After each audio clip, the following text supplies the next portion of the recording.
Export করতে চাই, export করতে এত এত এত স্ট্রাগল থাকবে কেন আমি জানি না। দেওয়ার পরে কাজ করতে হবে, এটা হলো বড়। এখন এখন আমাদের একটা সমস্যা হচ্ছে, দেখেন আমরা বাইং হাউস অ্যাসোসিয়েশন যারা ব্যবসা আনি, আমাদের ব্যবসায় আমাদের যেটা লভ্যাংশ আমরা 2 থেকে 5% ব্যবসা করি।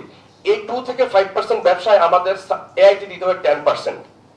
এই 10% এআইটির জন্য দেখা যায় যে আমি 2 থেকে 5% আর্ন করে 10% এআইটি দেই, তাহলে আমার কোন ক্যাপিটাল গ্রো করে না। আবার আপনার এখানে আমাদের যে অর্থ আইন আছে, অর্থ আইনে 116 ধারায় বলা আছে যে এলসির মাধ্যমে রপ্তানি করলে প্রাপ্ত কমিশন বা সার্ভিস চার্জের উপর 10%। আবার একই ধারার 124 বলা আছে, 24 এক ধারায় বলা আছে যদি আপনি কোনো প্রসেস অথবা কোনো পণ্য উৎপাদনের জন্য এলসি আনেন, সেই ক্ষেত্রে আপনার 7.5% প্রসেস কনভার্সন করে। আমার বাইরে আমাকে অর্ডার দেয় যে আমি এইটা অর্ডারটা এনে গার্মেন্টসে বানিয়ে এক্সপোর্ট করব, অথবা ফেব্রিক থেকে গার্মেন্টস করে এক্সপোর্ট করব। এখন আমরা ব্যাংক কিছু কিছু ব্যাংক 7.5% ফলো করে, কিছু কিছু ব্যাংক 10% ফলো করে।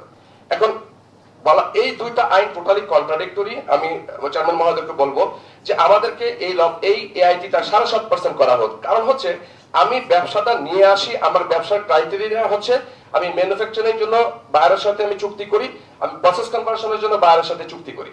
তো এই যেহেতু আমার কাজের ধরনটাই হচ্ছে প্রসেসিং এবং ম্যানুফ্যাকচারিং চুক্তি, চুক্তিটাও একটা এক প্রকারের এলসি। এখন কিছু কিছু ব্যাংক গেলে বলে আপনি এলসি নিয়ে আসছেন, এলসির এই কারণে আপনাকে 10% ফলো করা হবে। আবার কিছু ব্যাংক বলে হ্যাঁ আপনারটা তো একটা কন্ট্রাক্ট ম্যানুফ্যাকচারিং এগ্রিমেন্ট, আপনি 7.5% ফলো পাবেন। এই যে একটা দ্বৈত আইন একই জিনিসে, এটা একেবারেই একটা মানে আমাদের জন্য ভোগান্তির কারণ হয়ে দাঁড়াচ্ছে। তো আমি মাননীয় মেহদরকে বলবো, দেখেন এর কারণে কি হচ্ছে, আমরা বেশি কর আদায় করতে গিয়ে না কর আদায় করতে পারছি না। এখন অনেক স্মার্ট ছেলেরা বাইং হাউস যারা করছে, এরা হংকং দুবাইতে অ্যাকাউন্ট করে ফেলে বাইং হাউস চালায়, ওরা তো আনবেই না। আমি 10% ট্যাক্স দিব কেন?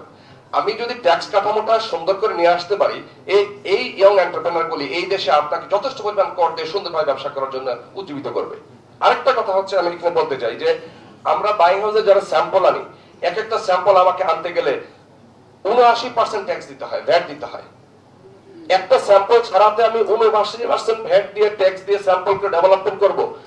গার্মেন্টস ফ্যাক্টরিদের যেমন একটা ওদের একটা পাসবই আছে, আমরা একটা মডেলের মধ্যে নিয়ে আসেন, আমরা একটা পাসবুক চাই যে আমাদের একটা প্রত্যেকের একটা পাসবুক থাকলো, সে তার স্যাম্পলগুলি একটা শার্ট, একটা প্যান্ট, একটা গার্মেন্টস পণ্য সেটা এই ভ্যাট ডিউটি দিয়ে বের করে নিয়ে আসতে পারে।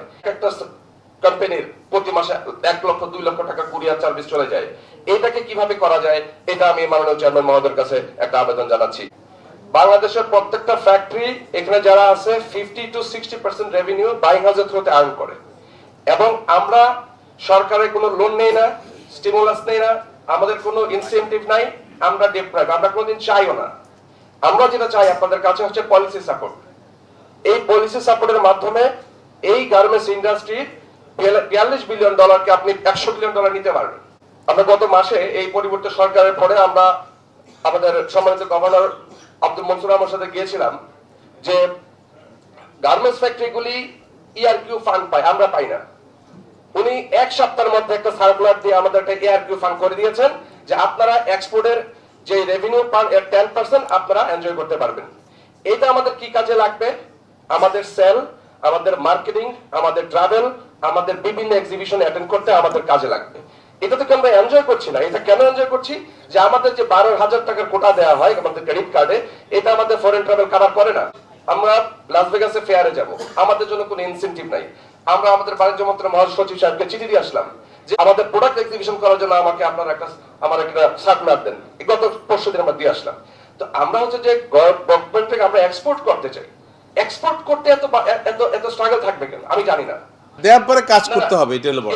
এখন আসলে একই রকমের ট্রেড গুলিকে একসাথে ডাকেন, একই রকমের ট্রেড গুলিকে একসাথে ডাকতে, যেমন আমরা আমাদের সাথে যাই বিটিএমএ, বিকেএমএ, বিজিএমএ এবং গার্মেন্টস সেক্টর শনিবারে আছে, আমরা একসাথে যাই। তো আমাদেরকে নেক্সট মিটিং যদি উন্মুক্ত আলোচনার মাধ্যমে করেন, এই একটা সুযোগ আসছে। এই $42 বিলিয়ন যদি আমি বলতে পারি $30 বিলিয়ন বাইং হাউস ডিসিশনের ভাইস প্রেসিডেন্ট হিসেবে আপনি ওয়াদা করে গেলাম, আমি আপনাকে করে দিব যদি আপনি আমাকে পারমিশন দেওয়ার ব্যবস্থা করে দেন।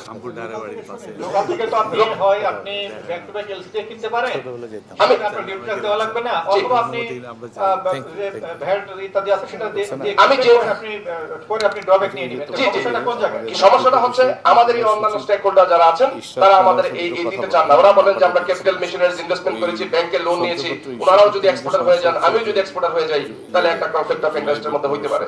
সো আমি আপনাদের কাছে আবেদন করব, আমি এই জিনিসটা আমি বিভিন্ন মন্ত্রণালয়ে আমরা লেখালেখি শুরু করেছি, আমাদেরকে এই এক্সপোর্টের পারমিশন দেওয়ার জন্য এবং র্যাক্সের অনুমোদন দেওয়ার জন্য আমাদেরকে অনুমোদন দেওয়া হোক।